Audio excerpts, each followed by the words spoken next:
ओम हर हर महादेव शिव शंभो बाबा धवलेश्वराय नमः कलानंदीर धड़ा होइजिबा बाबा धवलेश्वराय नमः दीपम यदि परम ब्रह्म दीपम यदि जनार्दन दीपहर तुमे पाप पूजा दीप नमस्तुते।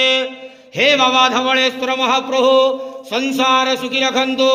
आज शुभ सोमवार रे समस्त श्रद्धालु भक्त मानक आश्रीपद करंतु, मनस्कामना पूर्ण करंतु, कर्म क्षेत्रोन्नति करंतु, ग्रहरिष्टमान खंडन करंतु, जगतर मंगल करंतु, विश्वर कल्याण करंतु, समस्त द्वादशा भक्त मानकर मनस्कामना पूर्ण करंतु।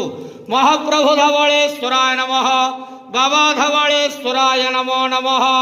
संसार सुखी रखंतु, आनंद गवार हरि बोलो। आज शुभ सोमवार रे समस्त श्रद्धालु भक्त मानक आश्रीपद करंतु, आनंद गवार हरि बोलो। हर हर महादेव शिव शंभो बाबा धवलेश्वराय नमो नमः।